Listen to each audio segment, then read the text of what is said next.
Hashim, I want to start with you. By looking at these figures and by looking at all these partners who are coming onto the African continent, could one say that today times are better than they were 25 years ago?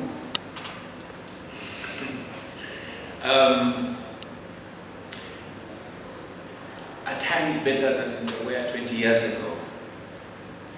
I think if you look at the economic figures, in some sense, yes. I mean, sub-Saharan Africa is growing faster than it ever was.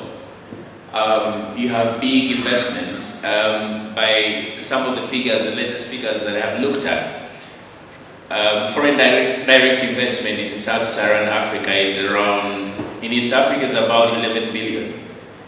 Central Africa is about 13 billion. So there is a lot of money coming in. Does that mean that foreigners control these economies though?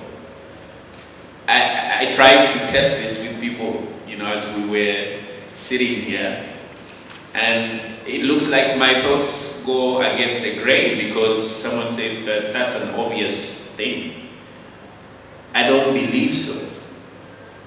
I think if there is any control, it is control that has been ceded to these companies with specific interests, because we cede our interests, we give these foreign companies incentives to come and invest in our countries because we expect certain returns. Whether we get those returns is a different story. And they also come with certain interests. So I believe that we have control of our economies as Africans. We have ceded control of these economies in some ways. We have certain benefits from the last 20 years. More jobs, economies are growing, industrial production going up in some ways. Well, in some African countries, not really, but generally speaking, we are in a better state than we were. Let me just quickly add by asking, so is the West losing out in all this? Because conditionality is something that many African heads of state don't appreciate. And if there are no questions asked and the stadiums and the railroads are still being built, all the better. There are questions asked. I also don't agree with that. I think there are conditionalities. I was talking to Madina earlier. Chinese debt is concessional, just like World Bank debt or European Investment Bank debt or whatever multilateral you're talking about. The conditions, however, are more tasky, process-like for Western debt. The debt from China is conditioned on projects, on implementing, so there is a benefit to that, right? But the idea that there are no conditions on Chinese debt or Western, compared to Western debt is for me not really a real idea. Is the West losing out?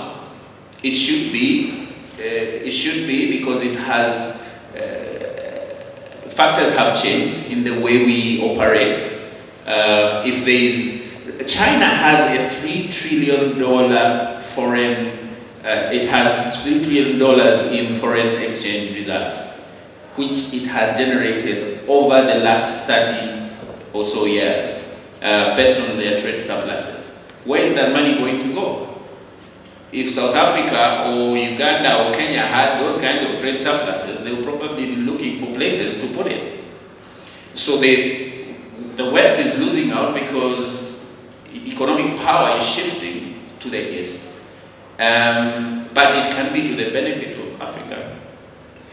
So your country, France, has always been involved in French-speaking Africa, mostly so in Djibouti in the east, but all the remaining countries are in Central and West Africa.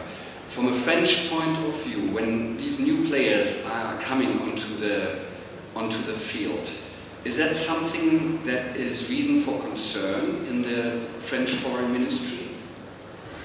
Yes, sure.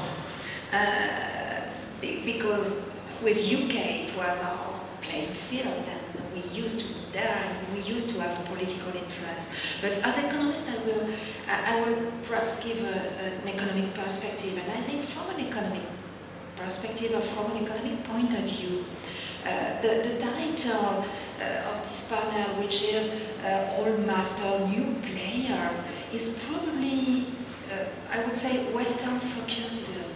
And that's maybe a view where we will think that it's a threat. And in reality, I think for Africa it's an opportunity. And if there is more and more players in Africa, it is because there is more and more opportunities. And that's good news for all masters, but also for new players, and moreover for Africa.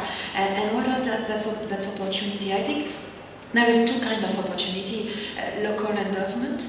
Natural resources, sure, but not only. I think people and more people, and African people will be the opportunity. And we have to understand that in France too, and in Western countries too, and potential future markets. And that's really important to understand. And I will come back to some statistic. Even if there is new players, we are probably losing political influence, but the economic weight of old masters, excuse me for the term, it was the title of that roundtable, are still playing an important role. If you take the last UNCTAD report concerning foreign direct investment, you may see that the top 3 investors are still US, UK, and France. And only France amount of investment is decreasing. For the US, it's $57 billion. It's still stable since 2011. For the UK, it is 56 in 2016, and it was $54 billion in 2011. And France, it is 49, and it was 52. Then we are still major players in Africa, but it's true that a lot of new players are appearing. China is 40 billion today in 2006. You can see also in the top 10, Singapore, India, Hong Kong, etc., etc. Then I think we have to see it differently, to manage it differently from a French point of view. We have to talk, when we talk about France, about the military engagement of France on this continent. In that respect, certainly France has not lost ground, and there's no reason to worry, because there are no Chinese contingents waiting to be stationed in Bamako. But they really worry about that. They would like to be helped in that investment. No, it's cost a lot. And I think more and more African countries are implicated and involved in that. But what about other Western countries? And what about other European countries? Thank you very much once again for hosting us. I think we all feel very comfortable here on this beautiful campus. From an academic point of view, has academia in Africa, or has academia in Uganda yet addressed these questions? Has academia grasped to the whole extent the implications of those drastic changes in corporations with foreign countries? Thank you very much, Christopher, for this. Yes, the academia, I think, particularly Makerere, has not yet addressed the question of foreign investment and control of the economy. But from the beginning, from the discussion presented earlier on, we have a very big problem of this foreign control and being attracting into foreign investments and all those big projects. And so that trap, which I call the debt trap, which is likely to be much more than the international financial institutions' debts that they have, is very high, and there is a crisis for collapse. And this leads us to, for us in the social sciences, we've been having these discussions coming up about the scramble, the next scramble for Africa, all those big projects, but also the scramble to control and dominate the continent. If you fly over At Sababa, you see a lot of those big housing investments. If you go to Kenya, you talk about the standard gauge rail, which has also its own issues that are taking place, the control, and the foreigner, most lately the East Asian control. So this discussion about this neo-colonialism, next colonial project is very hard. I will cite one example in the academia. If you talk about universities, talk about the University of Zambia. I think in Kenya we have one, but also in Makerere here we have one. We had these investments that are coming, but also they're coming in to invest in the software. The software, in a sense, in terms of the culture, the cultural institutions that are being established, and one would name one of them the Confucius Institutes that are being established in the control. You ask yourself where they're being established. They are looking for those premier universities, but also located. And why? Is to influence, make sure that the culture. It's good to introduce foreign languages, Chinese is one of them. For business, it's good, but also as academics, we need to question why are these languages being introduced. There's also a proposal, for instance, to introduce Chinese languages in secondary schools. There's a crash program currently going on. What is this for? Is it another control, domination? If you look at where these institutes are set, if you check the University of Zambia, it is at the main entrance when you come in Chinese, French, something, very tall tower building. I'm told Makerere is also proposed to have one, most likely facing the mining gate as well. And so there is that kind of fear that these foreign investments are controlled, that the foreign control and investments are not only in the infrastructures but also in the cultural soft grounds. So all those big projects, again, we have a fear that we could possibly have a discussion to see why is this, are we seeing the next? And I don't want to limit myself, and I want to open up something else to the foreign control, but also lack of control by our own leaders, for instance, our own leaders. When you talk about, in the Monitor newspaper of August 13th, 2018, we saw a news headline splashed saying, Vice President flags off 100 workers exported to the Middle East. That's an area that we've not talked about, but it is part of this kind of foreign investment for control. Now, if we are saying that our economy has been growing at 6.5 to 10% for the last, I don't know how many years, why are we not offering the jobs to the youth here, but again, we prefer to export them? Are we having what we call historical amnesia, talking about the history of slavery? We've had in the social media, I think it was discussed yesterday, what we've seen those workers going in to suffer. The same way, those big investments that you note in most of these countries, they say the biggest percentage of labor workers is natives. But when you look at the supervisor roles and the jobs that are given at the top, they are usually again from this. So we have seen something control. I mean, foreign control, yes. I think you raised a very important point that I want to come back to in the discussion, which is also the question of the battle for hearts and minds. It's not only about investments and new railroads and ports and airports and inexpensive smartphones. It's also about something else, and we'll talk about that later. Madina is a relatively young researcher who interacts a lot with, I think, with people on the ground. Can you tell us, is there an awareness of people that, is it being discussed, like all these Chinese here, and I see the Chinese are building this road, or is it generally speaking being welcomed because it makes life more affordable, comfortable, or easy? Thank you, Crystal, and good morning to you all. I think what's going on around there is not necessarily China coming to Uganda or to Africa, but the kind of threat, as an understanding at the grassroots, that that China is posing to the other game changers, the foreign changers, or the colonies. So it's creating the kind of fear that China is coming to remove them from the downstream. But we find at the grassroots level, Ugandans are welcoming this kind of change. Because prior to this, World Bank will give you a loan to do roads, but you see nothing. And that's what people are seeing. They want to see value for money. And then you see Chinese aid is bringing you the actual roads you've been trying to plan for the long time. So you find that kind of willingness of the Chinese aid from the local people, the grassroots level. There's that kind of welcome, because they see the change, they see the stadium, they see the road.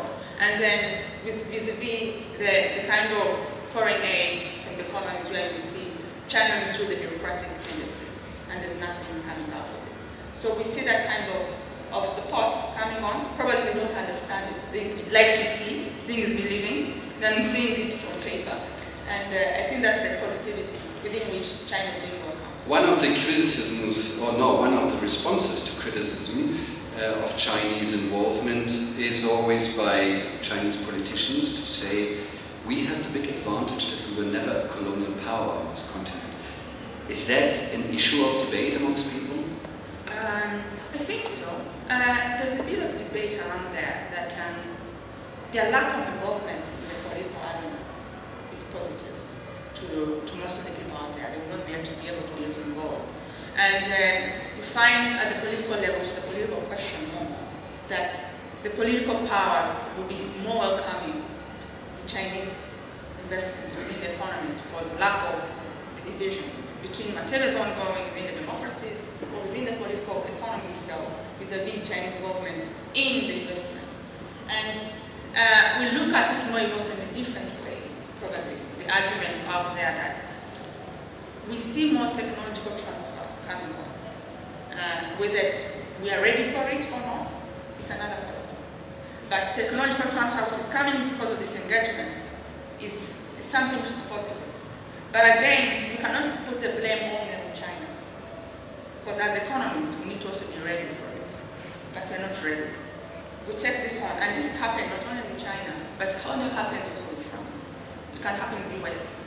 We sign on these issues in terms of agreements, in terms of what is coming on, but we're never ready to take it on. In terms of changing the spaces for the game, we do not change the spaces for the game. And China will come ready to change the game, but we're not ready to make the game work for us.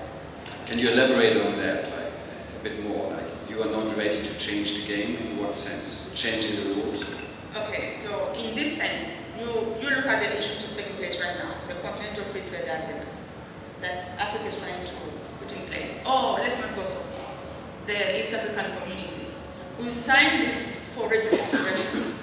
And the Africa Agenda 2063 is there to support most of the African economies to be bigger, to advance the economies of the trading bloc out there.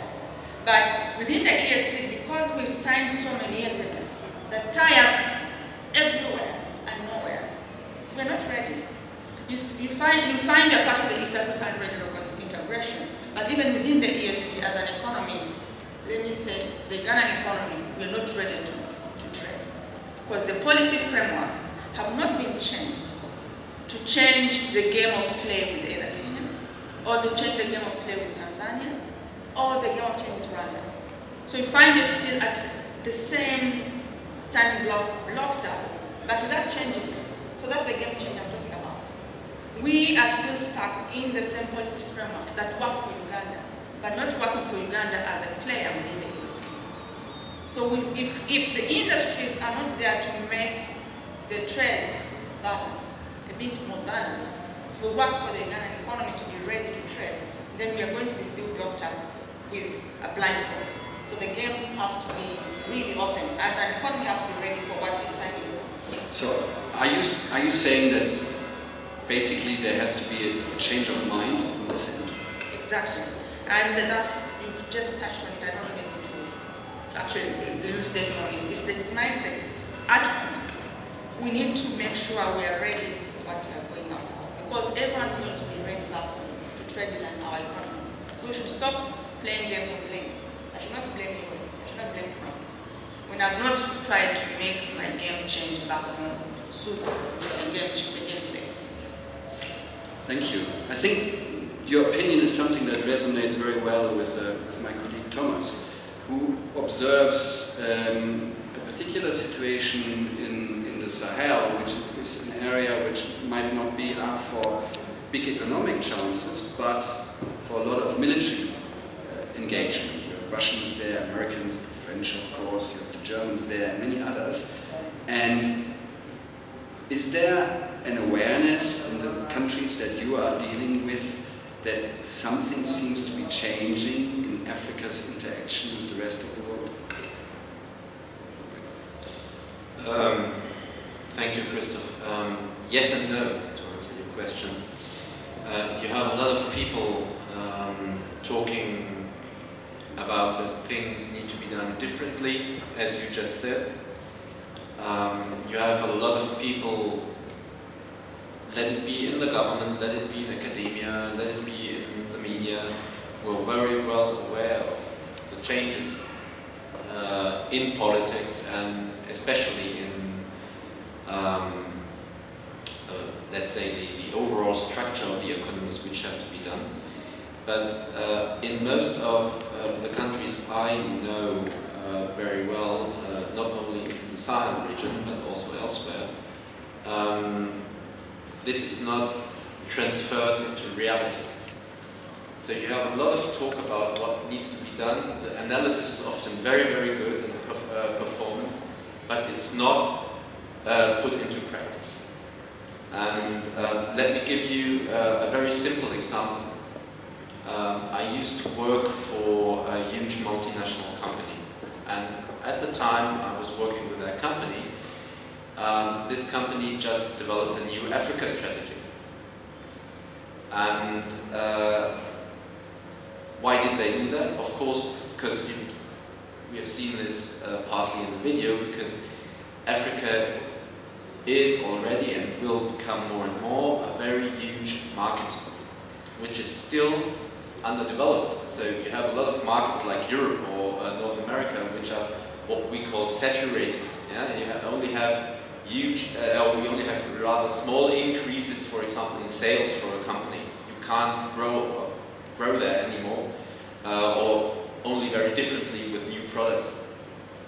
But Africa is, in that way, still an open ground for a lot of multinational companies. But what the problem is that all these strategies of multinational companies, they see Africa basically only as a market, but not as a production location. Why? Because, as I said, putting things into practice would mean that things like improvement in human resources, improvement in infrastructure. You can't, for example, invest in a huge plant when you have problems of reliable electricity. Power cuts everywhere. For example, in my countries, nearly every day I have 5 power cuts in Mali, and so it's not possible to invest. Second thing, or third thing, would be rule of law, and all these things matter to companies.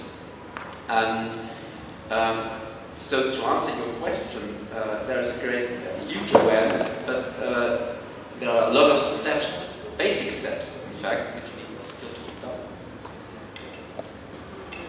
At the recent China-Africa summit in Beijing, we counted, I think there was only one head of state from Africa who was missing. So definitely, there were more African heads of state than at the United Nations General Assembly, which took place round about the same time. When we talk about, the Dean spoke about that, when we talk about the responsibility of leadership, how would you assess the awareness of African leaders as to what possible burden is being created for future generations when we build expensive railways between Nairobi and Mombasa, for example, or we build big ports, we build oil refineries and all that, all fine and well, But how about our children and grandchildren? Who's paying all this off? Maybe we start with you. With you, yes. Yes, thank you very much, Mr. It is, I think, a big concern where our responsible leaders unknowingly or inadvertently mortgage our great-grandchildren's future into the hands of the powerful and those who have. So this is an area that we need to debate, to see whether we are going to live to see the impact of that kind of mortgaging, but also or irresponsible mortgaging things. But at the same time, you can kind of absorb our leaders because of the current situation, for instance. I want to compare with the why is really China so much of the so much into this African investments or these big projects. One is that most of the other countries that will have, for instance, played the balancing power are already engulfed in their own problems. The US is having those trade issues. Europe has had its own issues with the Brexit issues, Britain leaving the European Union. Of course, Russia is trying to invent itself, but also trying to come on the market after the collapse in the 1990s with the Soviet Union. So this big investment is a worry, at least to me, possibly to others, is what's going to happen in the future. Are we going again to live in the shackles of these investments, big investments? Or our resources had it out? Our environment, if you went out, I want to take the case of Uganda, if you went out outside the Kampala, you see most of the swamps being kind of dug up, channels created for rice growing.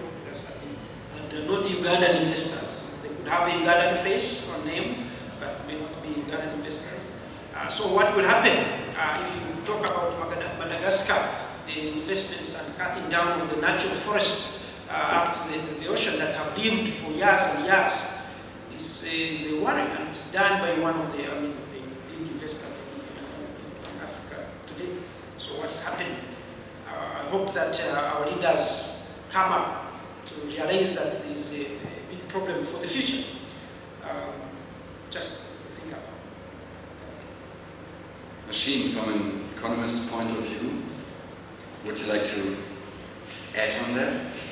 Yeah, I think the question you asked about whether our leaders are aware, I think the reality is looking at them it's standing right there in their faces. Africa has this huge growing young population.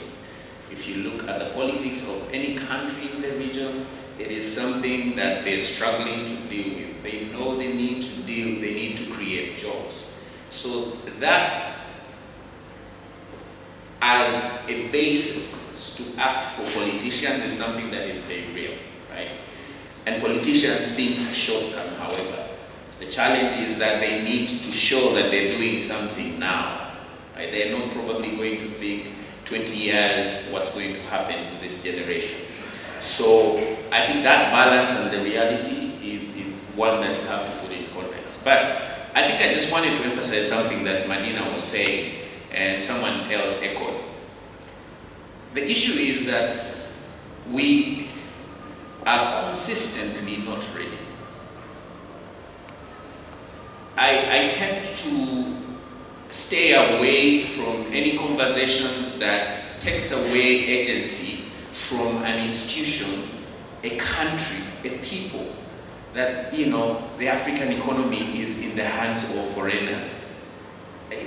I honestly feel like, you're saying there's nothing we can do about it. I don't believe so.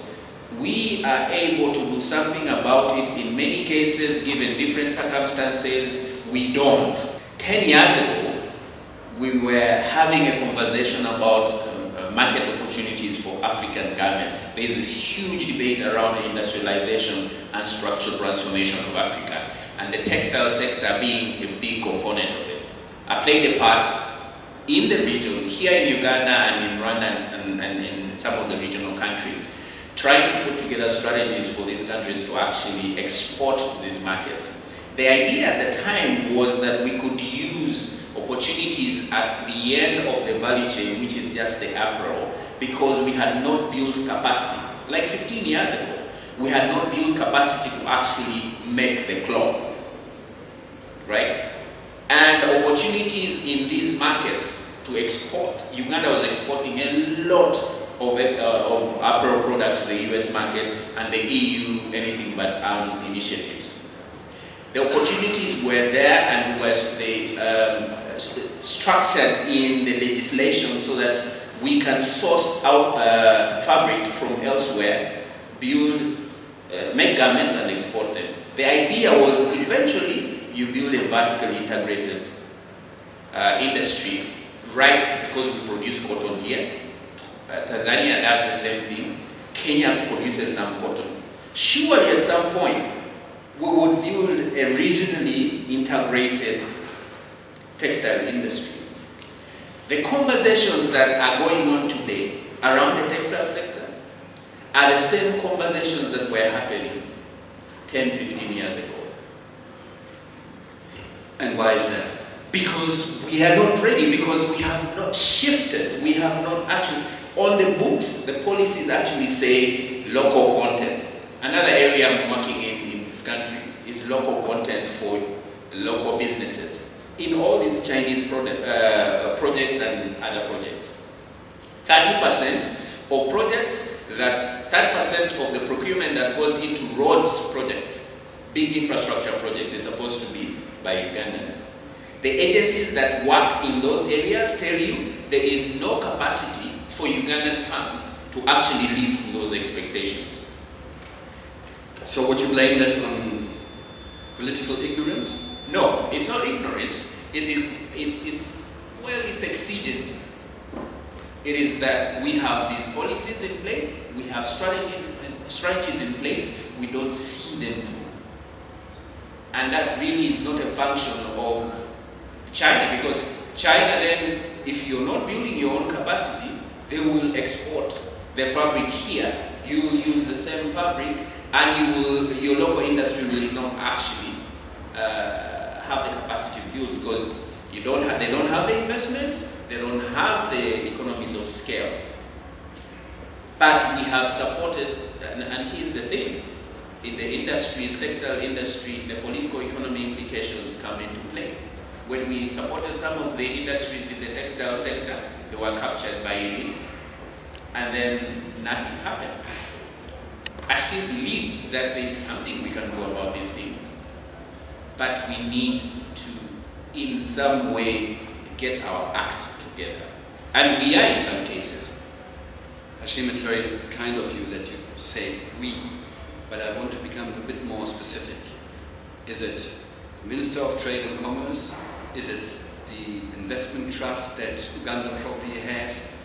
Is it, you said some of the elites captured the textile industry, in view of incoming profits, and they were disappointed, but who is there to blame? I mean, if the electorate that sits in this room wants to draw a political conclusion out of what you're saying, what would that be?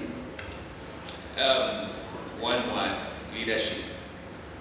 At the top. At the top. There are people who are willing to make things happen in these ministries. There are people who are willing to make things happen in the private sector. But in countries where there's been a shift, I'll give you an example, another example, a very quick one. I worked in Rwanda when at some point, we were helping them build what they call the MICE strategy for conferencing and related to tourism as well. They had like 2 hotels. Today, global conferences are actually going to Rwanda. Someone is going in so many ways. it's not an easy process. They saw through every part of that strategy, from branding their country to building hotels and attracting investment. It's not that they didn't have any trouble. They didn't have trouble along the way, but they consistently and doggedly, stubbornly pursued that policy. The challenge is if your politics does not align to these national aspirations and goals, that becomes a problem, and that has to be in some way really driven from top down. Madina, if I understood you correctly, I mean you're arguing along the same lines or similar lines like Hashim. Is there too much an attitude of I don't care or lean backness amongst leaders, or a lack of proactive involvement when you say we are not getting our act together? So let's not put the blame at the doorstep of the Chinese, let's rather put it at our own doorstep. Thank you, Christoph. And I think we should stop romanticizing about some of these issues. You know, this is how the multinationals are there. You know what I mean? They come with their game right. They know what they do. But we are the state whereby there are so many other African countries that these multinationals can go to. So they place it this way. So as an economy and politician, you're there. So, oh, my leader might go to Kenya. They might go to South Africa. So you're in this state of, I need to grab them before they go. So you will see as a politician to make this decision. So you find at the end of the day, you get a road deal because you want to get somebody involved. You give them the cheap taxes, they'll go off. The cheap labor thing, they'll involve themselves in the trade they don't need to involve because you're trying to block them from going to the other country because they're placed in such a way that they're competitive. They play that kind of face. So you find yourself at that crossroad as a politician, whether you need to make it for your people because also you need to look good that you're working, because you need to show you're working no matter what. So should I attract that national to come at the road deal that I'm getting, but at the end of the day I show I'm working, it's going to show that I'm employing people, that my people are getting employed, but at what cost? So now imagine you're also a politician planning for me, who still feels like I might die tomorrow. So I might not really care about the future per se. You talk about your future to me, but I don't care about it. I want to see today. You're still caring for someone who keeps their money under the pillow and being advised by someone who keeps their money under the stone. That, oh, you might die tomorrow, so you spend it today, you don't need to actually wait. So that's the kind of mentality even the politicians are dealing with. No matter how many loans they are getting, but the kind of issue that they're seeing from China, that they're seeing the stadium up front, they do not think futuristic. That the kind of children they're going to leave behind, or the kind of future politicians who are going to come on board are going to actually inherit an economy that is actually sinking. So you find these are the crossroads that most of the political economies are facing within the African continent or within the economies themselves. So I put myself in that state. What would I do? I don't know. I don't know what I would do. But probably in that kind of state that they need to still continue being in that position of power, but also trying to fulfill what the electorates want to see without thinking the cost of the future around that. Could also be a generational divide question, isn't it? Absolutely. I mean, leaders who grew up in colonial days, or grew up since independence, as opposed to young leaders who have a different outlook into the world, into their world. Thomas, you wanted to add? Only because when we're talking about foreign direct investment or attracting multinationals, the problem is that Africa is not attracting enough foreign direct investments from multinational companies. That's the main problem. And when we're talking about investment too, and also the video we saw, when we talk about economies in Africa, and that's what we are mainly talking here about, we are talking about loans or things like like that to build infrastructure, and we're talking about trade. But we're not talking about foreign direct investment in the productivity, in the production, in industry, in agriculture, or wherever. And Africa can only upscale its economies by attracting more and more foreign direct investment. Why? Because all these multinational companies, they will create jobs on a higher level, on a higher scale, and this will in turn also upscale, for example, education and other things. For example, we're here at Makerere University, but for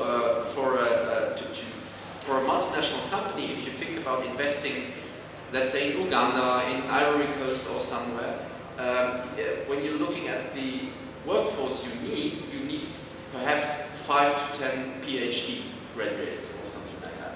But most of the people you need are technicians, are skilled workforce to run the plant. And that is, for example, one thing only foreign direct investment can provide, that these companies train this kind of workforce and build this kind of workforce.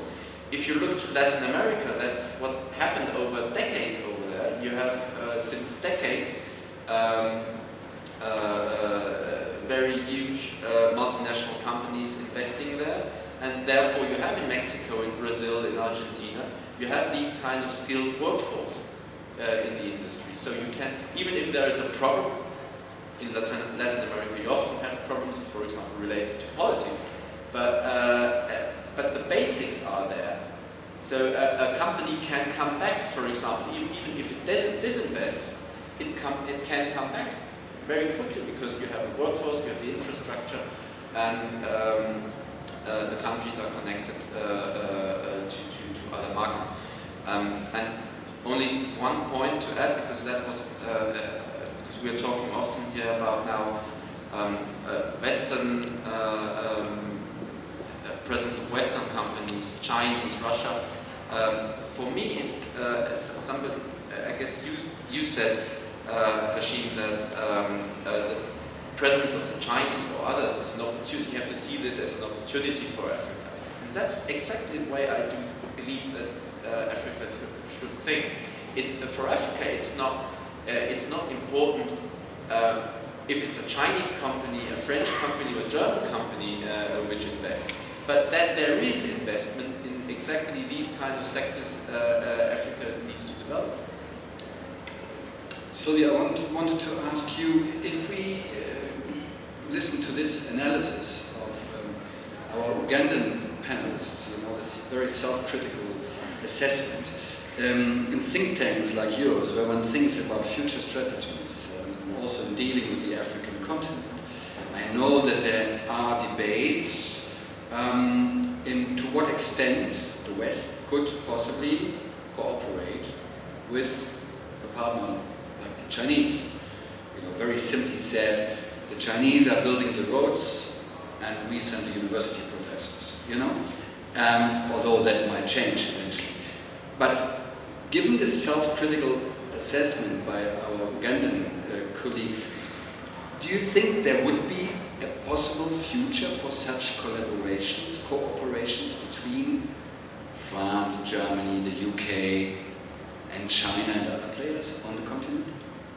I hope so, but I think if we just think about a collaboration or cooperation between China and Western countries, the next time you organize such a panel, you will say, hold master and new ones. Now, I think it is to African countries to manage that and to try to put in place the conditions to that to work. I would like to come back to what Thomas talked about. There is a strong paradox in African FDI, foreign direct investment, in the fact that only 2% of the world investment are directed to Africa, while the return on investment is today the highest in the world. When you invest in Africa, you will have a profit that will be around 12%. It's just 9% in Asia. It is 8% in Latin America, if it's so profitable, why don't you invest more in Africa? And that may be the question African countries have to ask us. And I think part of the answer is to change the mind and to think cooperation with China, with European countries and Western countries, but between actors and between players, but also to change, to improve transparency, to improve predictability of your investment, to reduce risk, to probably... I will take just one metaphor.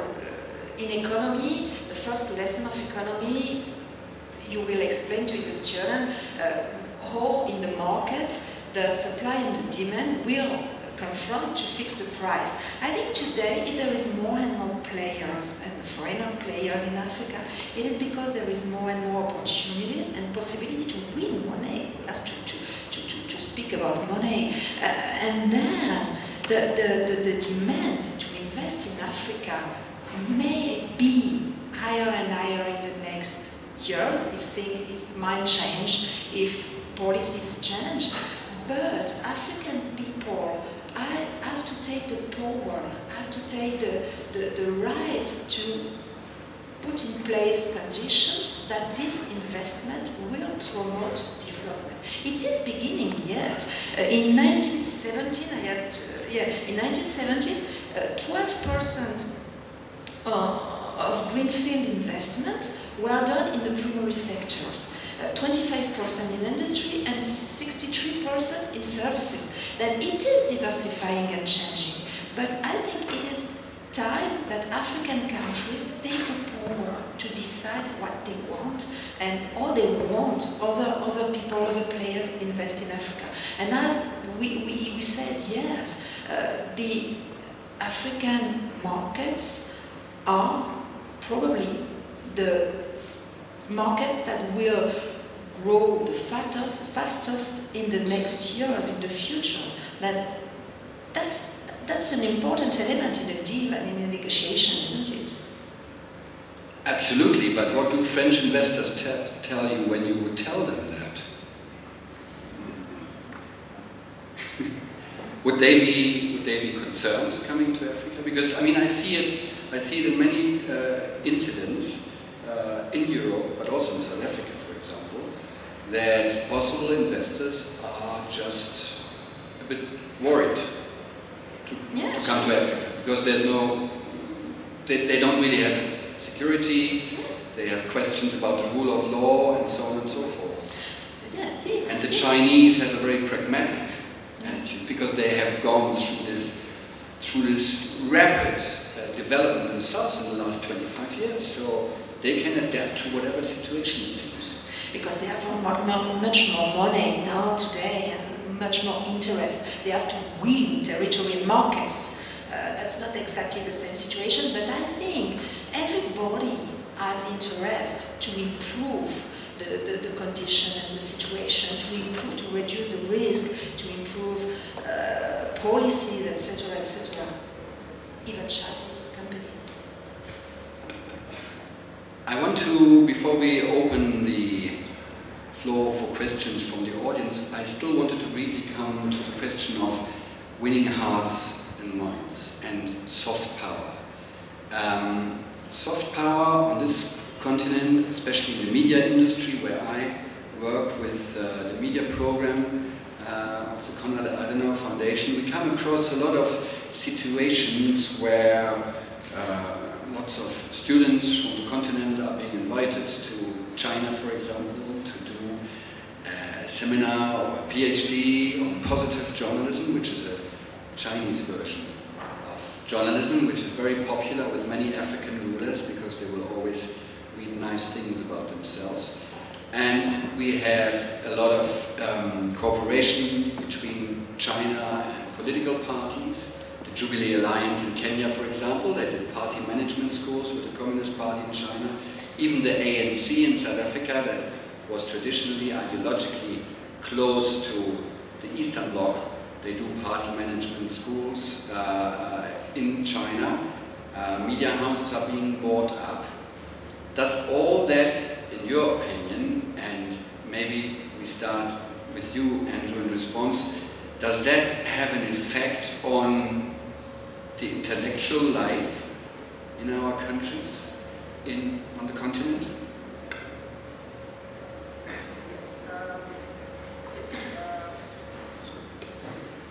The influence and the mindset you are talking about, technological. I think maybe in the before the 2000s, when things changed, we had the East and West divided, and therefore that's why you see most of the liberation struggles in Africa were either sponsored by the East, China, Russia.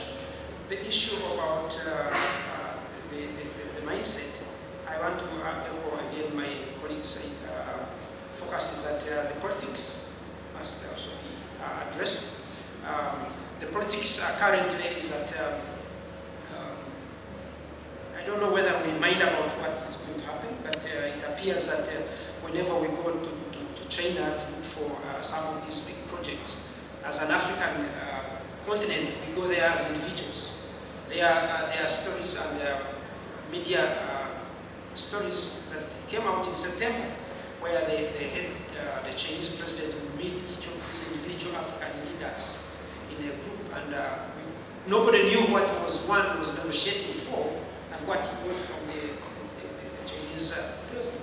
So the disunity that we exhibit as an African continent is in how we go to seek for these foreign investors or investments from China. We go in as individuals, but we don't go in as a group. We have formed the East African community, my colleague has mentioned about. We have formed, or we had, the African Union. But whenever we go to this, even when we go to the West, we go as individuals, and therefore one plays the other. Say the other, if the other is giving us these opportunities, we can move the investments to Central African Republic, against President in Tanzania or Uganda. So, if we are able to unite and be able to negotiate as a bloc, then possibly we will get something out of it, and then we'll address this. Machine? I think if the Chinese are doing that, and they are, building these sort of cultural alliances and everything, I think they're borrowing it from the West. The West perfected this in the past, 50 years or so of African independence in some way. I've been part of all kinds of fellowships to some countries, and when you look at the alumni of all these fellowships, it's the prime minister of this, it's the minister of this, it's, you go for these things in your 20s, you get acclimatized, you have some interesting conversations. But those days were there, let me ask you, Hashim, ideological strings attached? Not really. Well, that's the difference. I guess you're impressionable at some point. So there is a purpose to all this. And someday you'll be making decisions. I did something called the International Leadership Visitors something implemented by the US State Department. And I'm sure there are quite a number in other European countries. Scholarships, I'm not saying they're a bad thing, but I think it's important to actually build those sort of cultural and social ties. But let's not shy away from the fact that there is an interest, an underlying interest, that someday we are like-minded people who will have conversations about our interests and your interests, right? That's one. But I think where the risk lies, which probably for me is an issue of concern, and the professor was actually talking about that, we have to pay attention to the politics and some of the social implications. When you have a situation where you go downtown in Kampala and in many countries, downtown in many urban centers in African countries means where you have, traders importing things and selling items, essentials. And you walk through these malls. Our malls are not, the European malls or whatever. They are more or less corridors of small shops that are selling salt, diapers and things like that. And you see a line of Chinese selling these products. And then you start hearing Ugandan traders or Kenyan traders complaining about the fact that rents have gone up because the Chinese have come and taken some of these spaces. They have stock that they probably get on conditional, concessional sort of terms from their own countries. You have to pay attention to these things. But it still comes back to something that Madina and I probably have emphasized. In the policy frameworks that we have in our countries, we have investment screening mechanisms, we have all these things that would address some of these things. We choose not to apply them, or it is very difficult, as someone from the audience just texted me, that the elites basically choose not to apply them because it serves their interest. But then, where does the problem lie? For me, that's the key issue. The company I used to work for had, for a couple of years, a lot of troubles because one supplier, not the company itself, only one supplier had huge humanitarian rights problems on the continent. I can name it. You know it as living in South Africa. A platinum mine where South African police shot during a strike dozens of workers, and that affected the multinational company I was working with, because this company supplied us with platinum. And at every shareholder meeting, there were human rights groups confronting the CEO with this very, very grave situation. Do you believe that our board, at the time being, would invest itself in Africa under these conditions? You always have to take into account that all multinational companies are listed somewhere, New York, Frankfurt, Paris, Stock Exchange, and there are a lot of very binding rules concerning human rights, etc. And that is a huge problem, because you mentioned governance, you mentioned all these things. So businessmen have an interest that governance is improving, but businessmen are businessmen, that's not their primary focus. So that's what you just mentioned, the policies, all this is there, but the implementation often is like.